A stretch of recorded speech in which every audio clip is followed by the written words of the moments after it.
자, 감사 속에 담긴 축복이라는 제목으로 말씀을 드리겠습니다. 첫 번째로는 받은 것을 받았다고 감사하고, 두 번째로는 있는 것에 감사하고, 세 번째로는 작은 것에 감사하고, 네 번째로는 약점에 감사할 것을 말씀드리겠습니다. 오늘은 2020년도 맥주 감사 주일이죠. 구약 시대에는 이제 오순절, 칠칠절, 맥주절 이렇게 지켰습니다. 성경이 보니까 너의 가운데 모든 남자는 1년에 3번 그 무교절과 칠칠절과 초막절에 내 하나님 여호와께서 택하신 곳에서 여호와를 배웁되 빈손으로 여호와를 배웁지 말고 각각 사람이 내 하나님 여호와께서 주신 복을 따라 그 힘대로 드릴지니라. 여기에는 이제 칠칠절이라고 말씀하고 있죠. 신약 시대에는 오순절, 그리고 우리가 지키고 있는 맥주절. 오늘은 이제 맥주절 감사 속에 담긴 축복의 법칙을 생각하고자 합니다. 첫 번째는 우리가 받은 것을 받았다라고 해야 됩니다. 하나님께서 천지 만물을 지으시고 우리에게 이 천지 만물을 다 주었습니다. 해주시고 또 비가 오게 하시고 자연 만물, 바람도 나무도 돌도 땅도 이렇게 주셨죠. 이런 것들을 우리가 다 지금 받고 살고 있죠. 그리고 오장육부 사지백체가 이렇게 건강하셔서 이 자리에 오셨습니다. 건강 주셨습니다. 주신 것을 우리가 받았습니다. 받은 것을 감사하면서 우리가 감사절로 지켜야 될 줄로 믿습니다. 두 번째로는 있는 것에 감사해야 됩니다. 하나님께서 우리에게 재물도 주시고 또 아내 남편도 주시고 자녀도 주셨죠. 현재 하나님께서 내게 주신 것 있는 것을 헤아려 보고 감사를 해야 되죠. 예수님의 감사는 오늘 본문에 보니까 예수님이 오병이어로 남자만 5,000명을 먹이신 기적을 베푸시죠. 사실 빈들에서 큰 무리인 남자만 5,000명, 여자 어린아이까지 하면 2만 명 이상으로 보죠. 제자들은 무리를 마을로 보내서 먹을 것을 사 먹게 하자 이렇게 말씀하죠. 그럼 예수님은 너희가 먹을 것을 주어라 이렇게 말씀합니다. 오늘 본문 13절 16절에 보니까 예수께서 들으시고 배를 타고 떠나사 따로 빈들에 가시니 무리가 듣고 여러 고을로부터 걸어서 따라간지라. 예수께서 나오사 큰 무리를 보시고 불쌍히 여기사 그 중에 있는 병자를 고쳐주시니라. 저녁이 되매 제자들이 나와 이르되 이곳은 빈들이요 때도 이미 저물었으니 무리를 보내어 마을에 들어가 먹을 것을 사 먹게 하소서. 예수께서 이르시되 갈 것 없다. 너희가 먹을 것을 주어라. 예수님은 제자들에게 현재 있는 잠재력, 가능성을 보신 것이죠. 그래서 너희가 먹을 것을 주어라. 문제 해결, 기적을 창조하는 재료가 제자들 안에 있었습니다.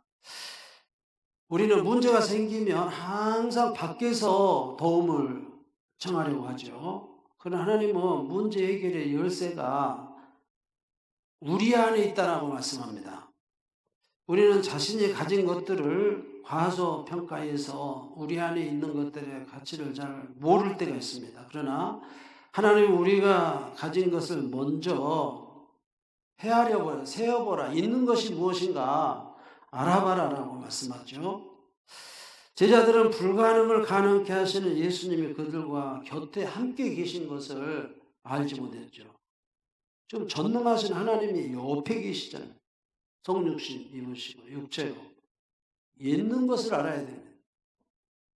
예수님이 오병이어의 기적을 통해서 제자들에게 가르쳐 주고자 하신 것은 그들 안에, 그들 가까이에 모든 문제 해결책에 해답이 있는 것입니다. 있는 것에 우리가 알고 감사해야 될 줄로 믿습니다. 세 번째로는 작은 것에 감사하십시오. 기적을 창조하는 재료는 작은 것에 있습니다. 하나님의 나라 원리는 겨자씨 원리죠. 모든 것이 작은 것에서부터 시작이 되죠. 작은 생각, 작은 말, 작은 재능, 작은 재물, 작은 미소, 작은 기회, 작은 만남이 기적을 창조하는 것입니다. 너희가 먹을 것을 주어라 라고 말씀하실 때 제자들이 가져온 것은 보리떡 5개, 물고기 2마리였습니다. 마태복음 14장 17절에 제자들이 이르되 여기 우리에게 있는 것은 떡 5개와 물고기 2마리 뿐이니이다. 예수님께서 그거 작은 거 가져오라고 하십니다. 18절에 이르시되 그것을 내게 가지고 오라 하시고, 하나님은 기적을 창조하신 재료를 우리 안에 두셨습니다. 보리떡 5개, 물고기 2마리, 작은 거. 또한 우리가 가지고 있는 것 중에 아주 작은 것, 이것으로 문제가 해결되고 기적이 창출되기를 원하시죠. 그러므로 불가능한 문제에 직면할 때마다 우리가 해야 할 일은 우리 안에 있는 것이 무엇인가를 파악해야 됩니다. 그러니까 우리 안에 있는 것이 비록 작고 보잘것없는 것일지라도 하나님은 이 작은 것을 통해서 역사하신다. 이 관점을 항상 생각하고 문제를 보셔야 됩니다. 보리떡 5개, 물고기 2마리, 아주 작은 것입니다. 여기에 비밀의 메시지가 달려 있습니다. 강준민 목사님이 쓴 작은 것의 힘이란 책에 보면 이런 내용이 나옵니다. 작은 생각에 충성해서 성공한 대만의 최고의 거부 왕융칭이라는 분의 말씀이 나오는데, 이 왕중추라는 분이 디테일의 힘이라는 책에도 이것을 쓰고 있습니다. 강준민 목사님이 쓴 책에도 있고 왕중추 씨가 쓴 디테일의 힘이라는 책에도 있습니다. 대만의 제일 갑부의 왕융칭, 이분은 모포사 회장입니다. 바로 작은 생각에서 큰 성공을 거둔 대표적인 인물이죠. 이 왕융칭은 어려서 집안 형편이 매우 어려가지고 학교도 제대로 다니지 못하고 일찍부터 장사를 시작했는데 16살 때 이 왕융칭은 고향을 떠나서 대만의 자이라는 곳에서 쌀가게를 엽니다. 16살 때. 작은 도시였던 이 자이에는 이미 30개나 되는 쌀가게가 있었습니다. 아주 경쟁이 치열했습니다. 미천이라고 200위안이 고작이었고, 왕육치는 행인도 별로 없는 아주 애진 골목 한 모퉁이에 작은 점포를 쎄내서 쌀가게를 시작했습니다. 그의 쌀가게는 가장 늦게 생긴 데다가 또 규모도 가장 적은 데다가, 그런데 그곳에 쌀가게가 있는 사실조차 사람들은 모르는 것이죠. 골목 모퉁이에 있으니까 아무리 봐도 누가 쌀을 사갈 것 같지가 않습니다. 가게를 연 지 한참이 지나도 찾는 손님이 거의 없었습니다. 파리만 날리고 있었죠. 이쯤 하면 포기를 하고 문을 닫을 법도 한데, 그동안 오랜 전통의 쌀 가게들에 비해서 그의 쌀 가게는 규모도 작고 자금력도 부족하고 모든 것이 불가능했고, 반면에 좋은 자리에 있는 쌀 가게들은 도매는 물건이고 소매 손님도 발걸음이 이어져서 끊이지 않았습니다. 일부러 외진 골목에 이 왕융칭의 가게까지 찾아와가지고 쌀을 살 턱이 없는 것이죠. 생각도 못한 이 왕융칭은 직접 쌀을 들고 집집마다 다니면서 쌀을 팔아봤습니다. 역시 별 효과가 없었습니다. 그러나 작은 생각이 문제를 해결합니다. 기적을 만듭니다. 그에게는 이제 다른 쌀가게에는 없는 이제 자신의 장기가 필요했죠. 그래서 며칠을 곰곰이 생각하던 왕용증은 쌀의 품질과 서비스를 높임으로써 살 길을 찾게 된 것이죠. 그때만 해도 농사가 거의 수공으로 이루어진 시절이었죠.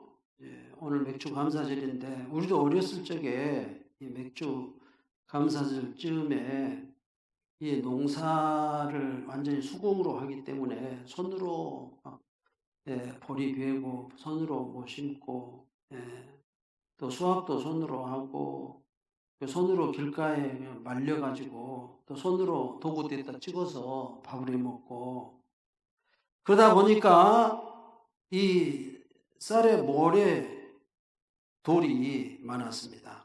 왕용칭도 이제 길가에서 말리다 보니까 모래 자갈 등이 막 쌀에 섞여져 있었죠. 그래서 사람들은 밥을 짓기 전에 항상 쌀을 이제 이런 돌을 골라내는 작업이 필요했죠. 저도 어렸을 적에 저희 어머니가 도구대에다가 이렇게 찍어서 밥을 하시고 그러면서 이건 쌀을 돌을 이렇게 바가지 두 개로 이쪽 물에서 저쪽 물로 저쪽 물을 이쪽 물로 하면서 돌을 고르신 것을 보고 성장했습니다. 밥을 할 때마다 그 고생을 하십니다. 지금 우리 할머니들, 어머니들 그 고생 많이 하시고 밥을 지으시죠. 엄청나게 불편한 일이죠. 그런데 이 왕용칭은 이 당연해 보이는 일에서 실마리를 찾은 것이죠. 그는 두 동생을 동원해 가지고 쌀에 섞인 돌을 다 하나하나 골라내게 했습니다. 그리고 쌀을 판매를 한 것입니다. 다른 가게에서 파는 쌀과 차별화를 꾀한 것이죠. 과연 이 왕용칭의 가게에서 파는 쌀은 밥을 지을 때 따로 돌을 고를 필요가 없다라는 소문이 입에서 입으로 퍼지게 되죠. 그의 장사는 자연스럽게 호황을 누리게 됩니다. 그 골목, 그 모퉁이까지 수많은 사람들이 찾아와서 쌀을 구입하는 것입니다. 쌀의 품질을 높였습니다. 동시에 이제 두 번째로는 쌀을 산 사람들이 직접 쌀을 들고 가야 했습니다. 무겁죠. 젊은이들은 다 이제 그 일터로 일 가고 없기 때문에 대부분 노인들이 쌀을 사갔는데 쌀을 배달해 준 것이죠.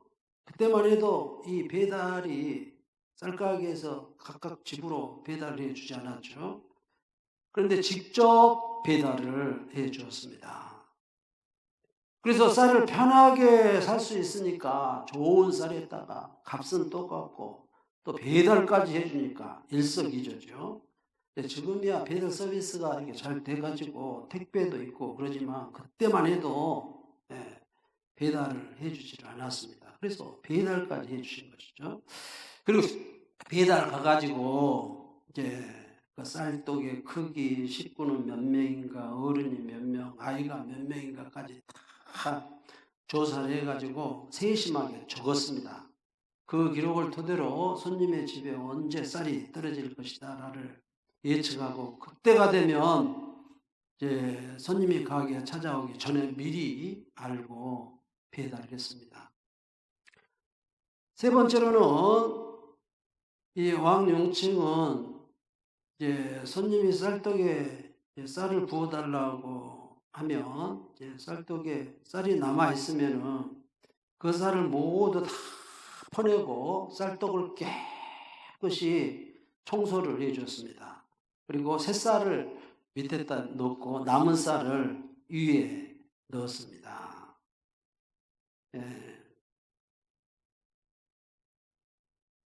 변질되지 않고 오래된 쌀은 이제 빨리 먹고 이제 새 쌀은 이제 좀 늦게 먹어도 되니까 이제 이렇게 또 서비스를 베풀었던 것이죠.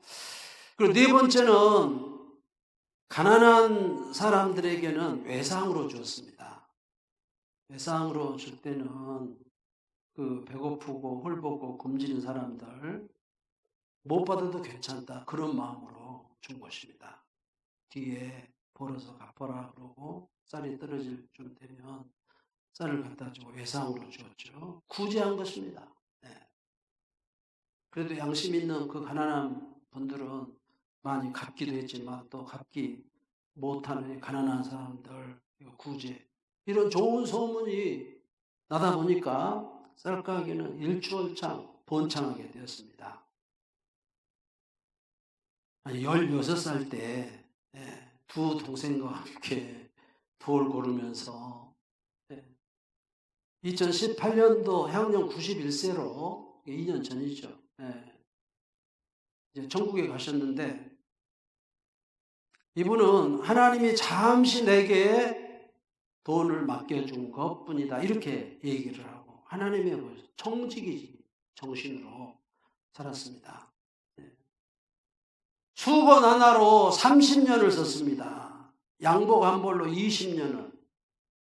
또 아들이 유학 갔는데 국제전화하면 그때만 해도 전화세가 비싸게 나옵니다. 그러니까 전화세 아끼려고 지금이야 뭐 070도 있고 카카오 전화도 있어서 전화비가 안 듭니다만 그때만 해도 국제전화비가 많이 드니까 편지를 써가지고 보냈습니다.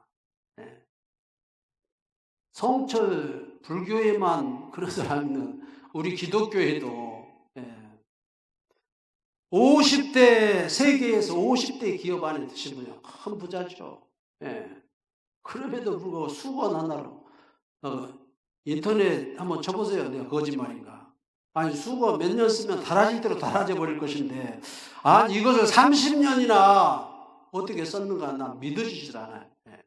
분명히 인터넷 찾아보면 30년 썼다 그러고 양복도 20년 입었다 이렇게 기록을 하고 있습니다. 복리의 기적을 하신 분은 왜 이분이 이렇게 돈을 아꼈는가 아실 겁니다. 이로 인해서 대만에서 가장 부자, 제일 부자, 거부, 세계에서는 50대 기업 안에 드는 아주 훌륭한 분이 되었죠.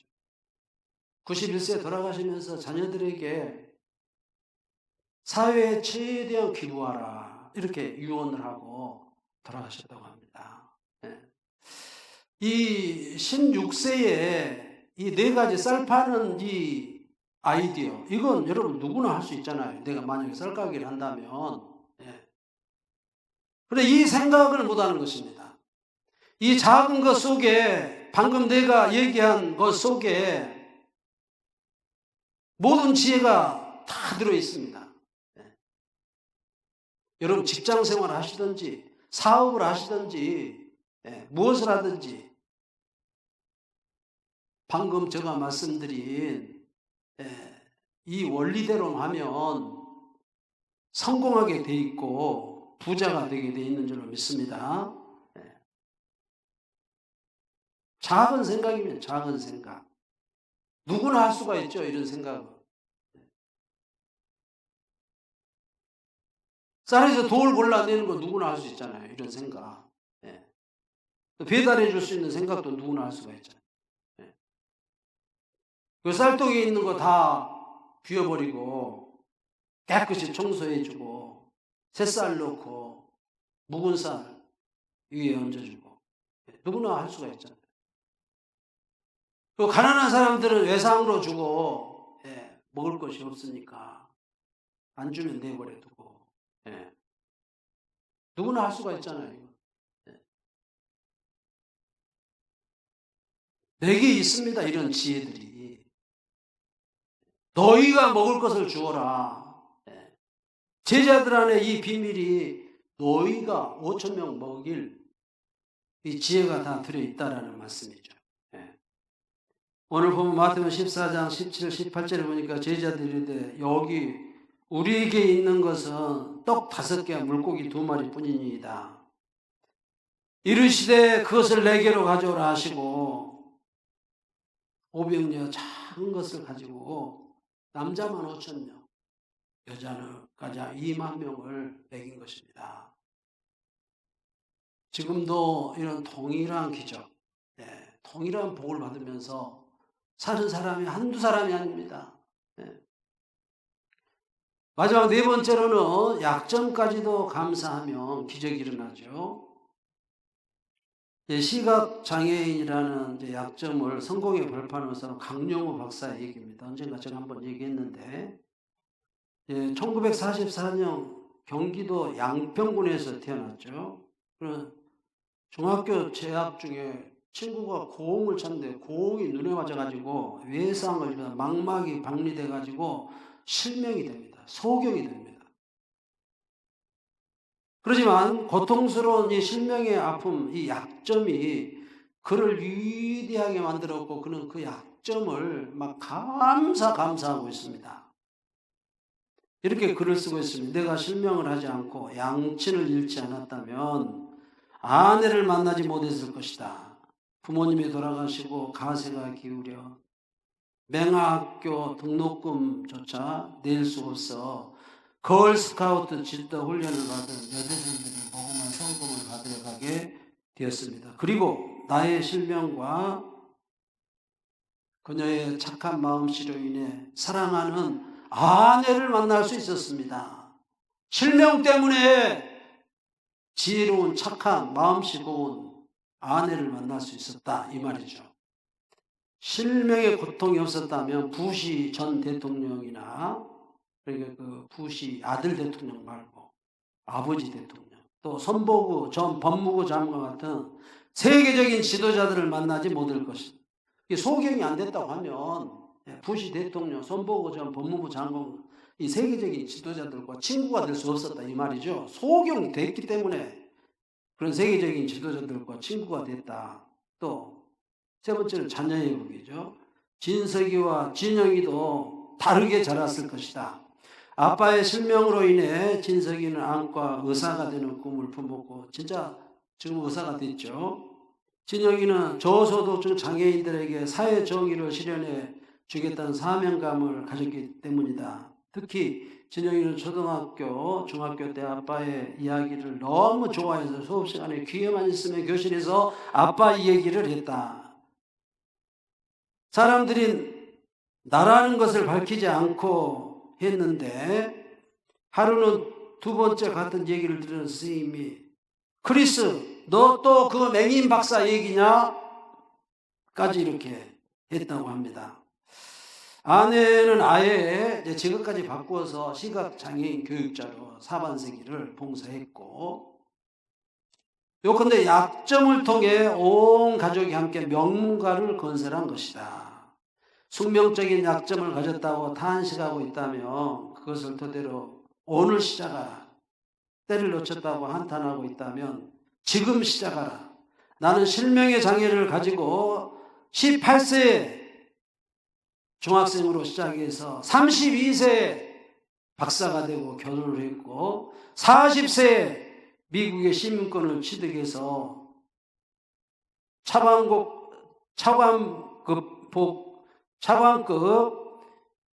연방정부 공무원이 되었다. 도전하라. 당신의 약점을 토대로 성공하라. 이렇게 강영호 씨가 글을 쓰고 있습니다.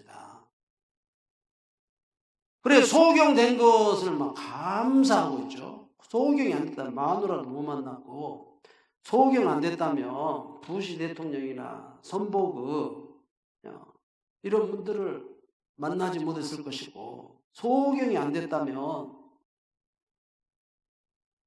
박사학위, 미국의 시민권, 차관 연방정부 공무원, 소경이 돼가지고 이게 다 됐다고 소경된 것을 이렇게 감사를 하고 있습니다.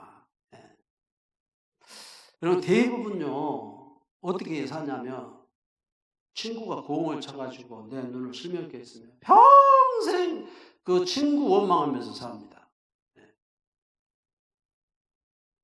남편 원망하고 아내 원망하고 부모 원망하고 키워가지고 고생해서